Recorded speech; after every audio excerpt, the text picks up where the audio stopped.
So I'm before you today to get an approval for a printer for the tax bills. It is an emergency purchase, and it is coming before you because the budget hasn't been approved, and it is considered a capital expenditure. Otherwise, it would have been under Richard's authority to approve. We did use the KCDA contract, which guaranteed the lowest cost for the Kyocera printer, and we did purchase it locally through Forest Office Equipment. So we don't have a printer, we don't have any tax bills. Yeah. I'd be happy. I think that's kind the of... taxpayers wouldn't have been happy because they would have less time to pay their bills, and then their penalties still would have applied, and the state really looks poorly on me for not getting things billed out to them. No bill, no taxes. Yeah, you wouldn't have liked that. The budget wouldn't have liked that. Well, there's some people You'll think that'd be a good thing. We'll paycheck for you. That's fine with me. Okay. Guy, have any questions? Oh, so we did get the printer replaced. I did print tax bills. I am collecting that money. I also print delinquent notices. I'm collecting that money. So You already I bought have the put it to good use. So you bought it, you need the money now to pay for it? Yes. Neil and Ron The vendor would like like the money. their money. Okay, we have a motion to approve this. I'll make the motion to approve the purchase. I'll make the motion. Aaron makes second. Any more discussion? Seeing none, all in favor, say aye. Aye. Or then we gotta have a four-fifth vote, so let's do a roll call. Supervisor Chapman? A re-election, aye. Supervisor Humble? Aye. Supervisor Hemphill? Aye. Supervisor Hammond? Aye. Supervisor Pyle? Aye. Thank you. Thank you, guys. Okay, let's go start. Public hearing, Beaver Lighting District. This is where you recess as the board and convene as Beaver Lighting District. Okay, we recess as the board and convene as the Beaver Lighting District. Okay, so what we have before you is the Beaver Lighting District budget hearing and adoption. The recommendation is to approve the budget.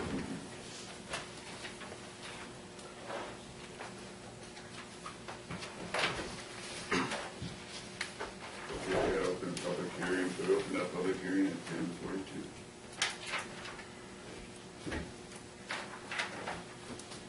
Staff report.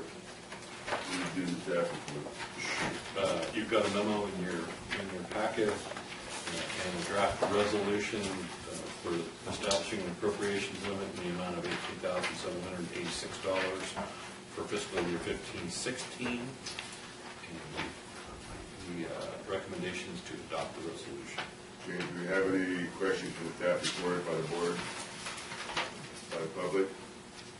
And do we have any news or comments? No, sir. Anybody wish to speak in opposition? Anybody wish to speak in support? Seeing none, we'll close the public hearing at 10:42. And we'll bring it back to the board for action. I would move approval of resolution number 15 046. 046.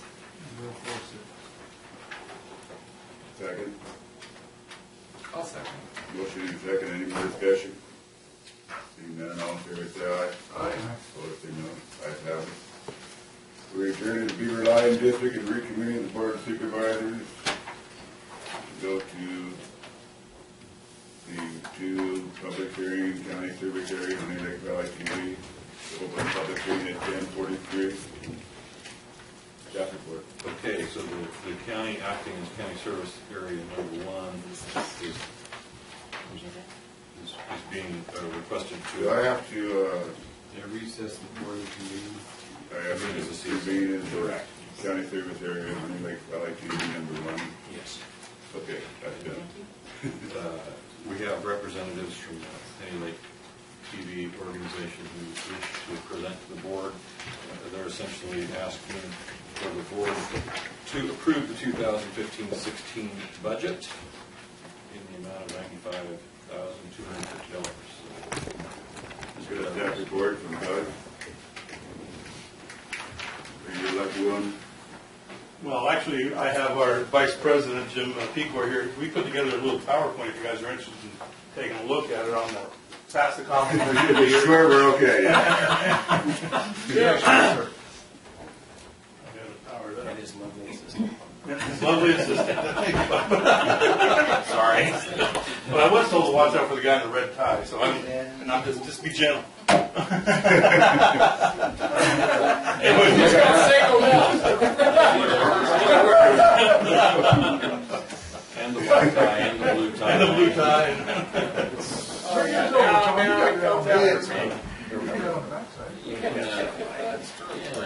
We have some plans this year to actually try to expand the signal into other areas of the county. First of all, we're going to look into the Lake Forest area and provide some stronger signal in that area with regard to some of the recent equipment we just purchased from last year's budget. And that is a multiplexer that we have online now, and we'll be working in the Lake Forest area to install an antenna over there. We got approval from the water district to utilize their water tap. But believe me, when you're dealing with those guys, it's, for online services for our customers, we've added an email link on our website, HoneyLakeTV.com, which allows people that want to contribute, comment, ask us what we want to do, tell us what we're doing wrong, and we answer that whenever we get an email. We email them back. And gives us communication with our viewers. They can express concerns and wishes, and you have an easier way to learn about upcoming additional channels and services. We post that on our website too. So we have a website and a way to interact with the public. We continue our outreach to senior and disabled viewers. We assist them with TV antenna installments. We have a guy that's he's not affiliated with us, but he's a contractor with his own license, and he'll help them. But if there's any small technical support or something, through the website, or if they give us a call, we'll give them a hand with that. And we just do that on our own time because that's just the right thing to do. We're continuing that, so that's nothing changed since last year in the past. We have some communications and community involvement. Some people may have seen this in their mailbox. It's an informational card that Dan actually was very instrumental in making up. I don't know where he got the family, but they're pretty cool. And, potential customers, so see what we have to offer. And of course, we've added a few more on the list there since the publication of that, but that's available on our website to see. And people can just go in there and see what's going on. Gives them some numbers to call, and once again, just getting the information out so people can see what's going on, what's available to them. We went to the Home and Garden Show for a couple of years now, and people may have seen us there, just answering questions and letting people know what's going on. Once again, just getting out there in the community, and we've talked about this at our meetings. That it's called Honey Lake Community Television, and everybody in the community has a stake in this television. Everybody. So gives people a chance to feel that it's theirs. And we like talking to people like that. On the national level, what we've done, we look outside the greater Lassen County area because, we have to on a national level to keep up with rules and regulations. We're a member of the NTA, which is National Translator Association. Basically, that's the guys who go to Congress and the FCC and lobby on the part of translators. So we have a voice. We are a part of that, and once again, they're not only for translators for television, but for FM radio too. And it keeps us abreast of valuable industry information, new stuff coming out, stuff that's junk, stuff that doesn't work, stuff that works, and it also helps us keep informed of what the FCC is doing because. Believe it or not, the federal government does some stuff that you don't even really know about until you watch it on the news after it's done. And, there's an impending TV channel repack again that we are. I'm sorry, sir. What's the TV channel repack? Some of the spectrum is once again going to be auctioned off to the highest bidder in the cellular market. However, we lived this several years ago. At Honey Lake TV, actually, we sat down and we've leveraged ourselves in a position with the equipment that we have and our know-how of how to do things now, that's going to have a small effect on us, but we're ready to rock and roll and switch things around at minimal cost and minimal disruption to anybody. So a lot of people see this repack, and a lot of people in the industry see this repack as basically, oh no, what are we going to do now? We're not thinking it like that. We're thinking, oh no, what are we going to do now?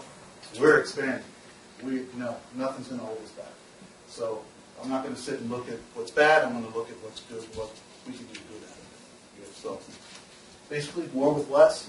That's the way it works. We will give more. Our mechanics of operations, what we've done throughout the year.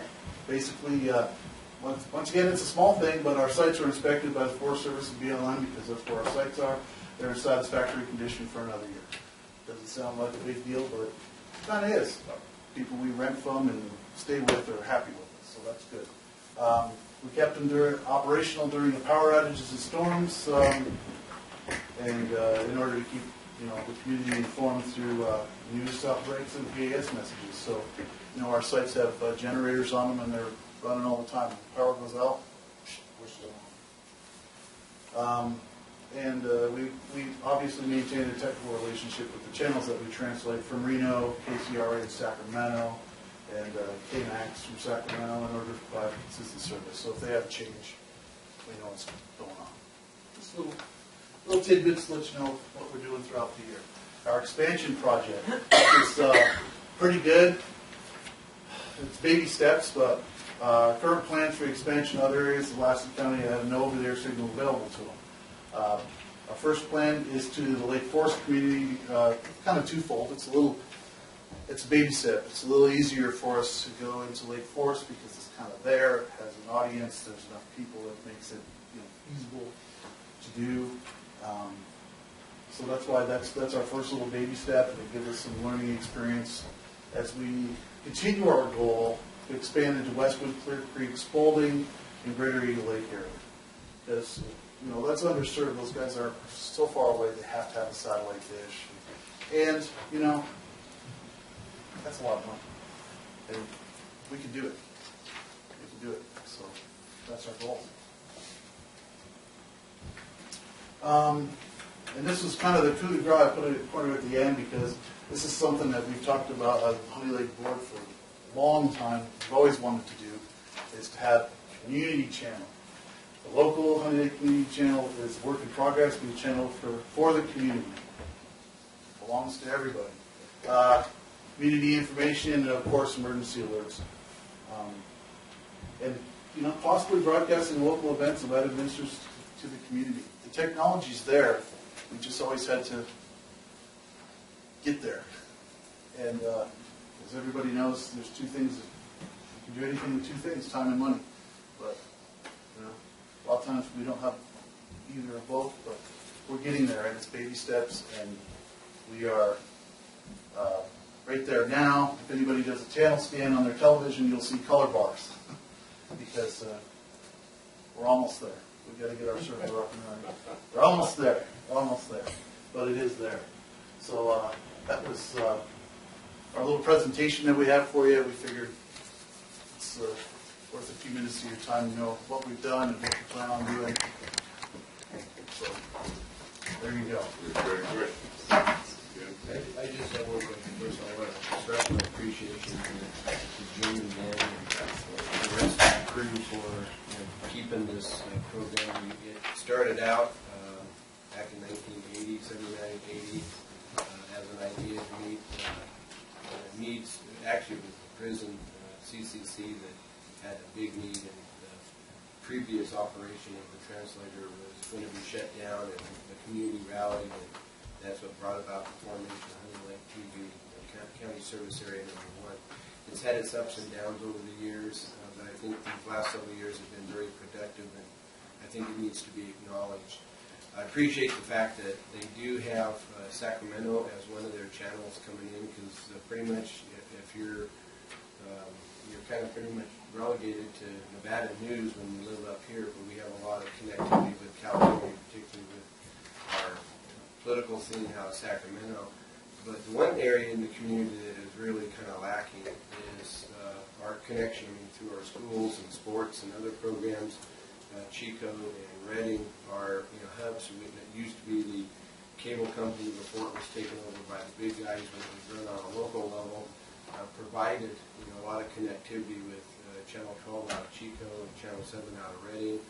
7 kind of fell by the wayside early on, and it's only been, I guess, in recent years that Channel 12 now out of Chico has been basically discontinued by the cable. I left cable a few years ago now, but I think it's kind of sad that we don't have that when we have our sports teams and others competing and our school activities. There's no connectivity there. So I think, down the road, I mean, obviously expanding into these areas you're talking about is important. It takes money to do that. But at some point, it'd be nice to get some money prioritized so that we can look at maybe bringing at least Channel 12, if not maybe Channel 7 as well, into that mix. And I think what it does is it positions you guys into an even better market because cable's not meeting that need. You can't get that through the dish and direct satellite type approach, and it makes it even that much more worthwhile. And I think for the fee that is collected, I mean, I think the $25 has been pretty much that fee now for 40 years, and maybe at some point we can look at that fee being adjusted upwards. It's a voluntary pay, so it's not a mandatory thing on anybody's bill, but it's people who utilize the service are encouraged to make that payment through the tax bill.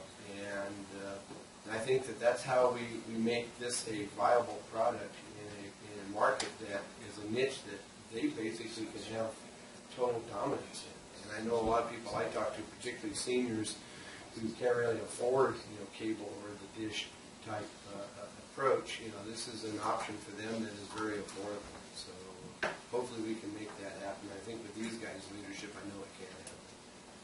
Yeah, and with the option that we have with the new equipment that we have with the local channel, there may be a possibility we can start doing local sports and things like that as well. Yeah. So. Any more questions? Public have any questions? So I just wanted to make a quick comment. Since this is on the tax bill, the tax collector's office gets a ton of questions and inquiries about this program. And we do have a place where you can stick informational cards, and that would be extremely helpful for my department to have this information and have a brief synopsis on what Honey Lake TV is, because I was telling Brent I probably talk to more of your customers than you do. So if, and they're always wanting to take it off of their bill because they're not aware of what it is or the services that you provide. So if you could bring something up to the tax collector and the assessor's office, that would be greatly appreciated. And also point it towards the website as well. Well, yeah, so if you could just make us some little cards so that we could hand out. And that card you mailed out, you could do a smaller version of that, incorporate, give that to the treasurer, and she can put it in the tax bill. We could do mail outs, however, you did list our phone number on there last year, so everybody thought that we were the new cable company. So anyway, just it would be nice to have that information. It's always nice to know phone works. It did work, so anyway. Anything like that, your home number. Yeah. Yes, it wasn't my own number. Just a quick question. What was the revenue in the last fiscal year, and where does the $96,000 go? How much of that is payroll? There is no payroll. We have no payroll. We have contractors that provide our engineering services for us. So that's what that's for. And as far as the revenues collected, we don't know. That all comes to the treasurer's office. So we don't have the authority, or we don't have knowledge on what is actually collected. Diana will have it. Yeah. For clarification, the CSA contracts with Honey Lake TV, a nonprofit corporation, to provide the service. And the money that we finance that contract to them comes from that pool of funds that are collected through the treasury. Which is why we left the phone number on, so people know where to, ask to get the complaint. 40,000. Yeah. Okay, any more questions? One more? Okay, thank you. It's the best $25 you can spend. We'll continue with the public hearing. Madam Clerk, is there any new correspondence? No, sir. Anybody wish to speak in opposition? Seeing none, anybody wish to speak in support? Seeing none, we'll close the public hearing at 11 o'clock, bring back to the board. What's your pleasure?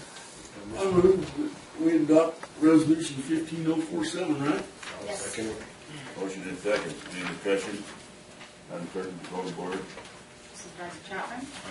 Supervisor Alva? Aye. Supervisor Campbell? Aye. Supervisor Hammond? Aye. Supervisor Pye? All right. Okay, we're adjourned at the county service area number 1 and reconvene at the board of supervisors and take up Title III funds, D1. Who's going to lead that? I can start off if you like, Mr. Chairman. You have a memo in your packet. The Lassen County Fire Safe Council had made a request for Title III funding for projects that they intend to do, and I know there's some representatives who would like to address you. The recommendation was to receive public comment and approve and allocate the Title III funding to the Lassen County Fire Safe Council. So, up here, Mr. Kiefer. All right, City Council, Lloyd, are you that guy now? Yes, I'm that guy. Okay, Lloyd. I do the short end of the straw. Good seeing you again. Yeah, Lloyd Kiefer, Lassen County Fire State Council, Mr. Chairman, members of the board. I don't really have a prepared presentation. I gave a presentation about 6 weeks ago on the request, and you have that in front of you. So I would ask if there's any questions that you might have at this point. Question for Lloyd. Comments?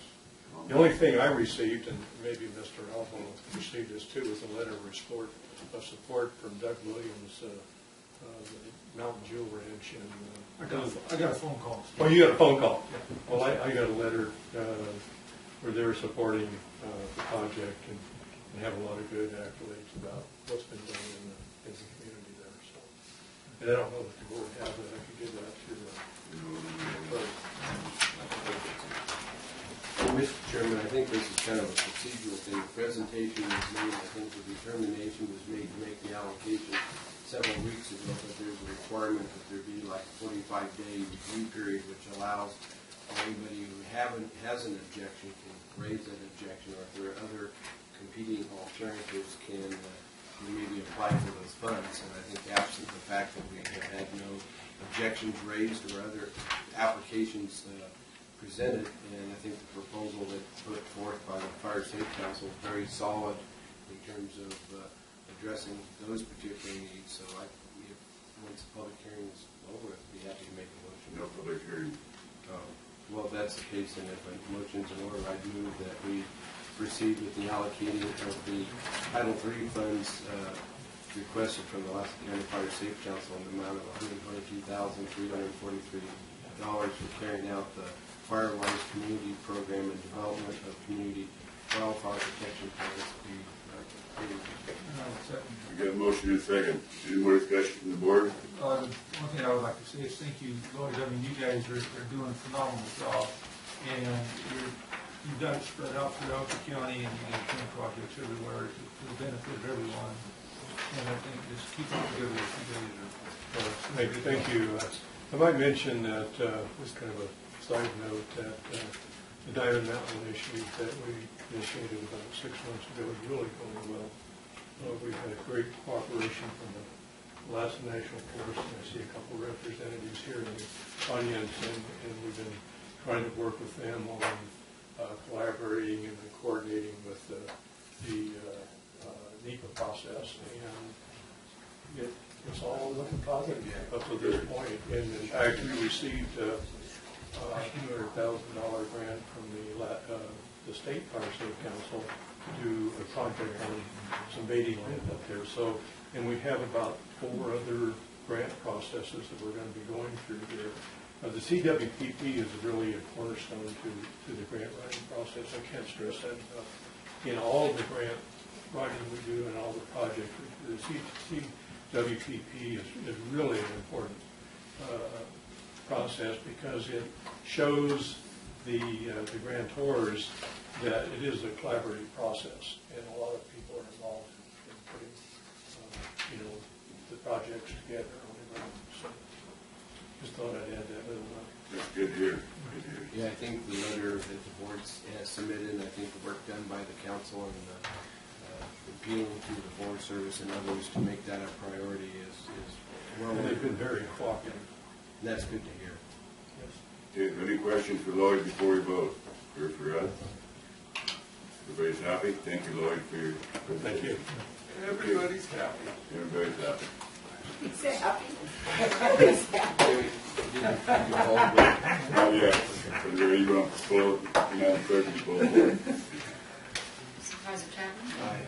Supervisor Alba? Aye. Supervisor Hemphill? Aye. Supervisor Hammond? Aye. Supervisor Stiles? Aye. Thank you. Okay. With that, we have one item left, CAO report.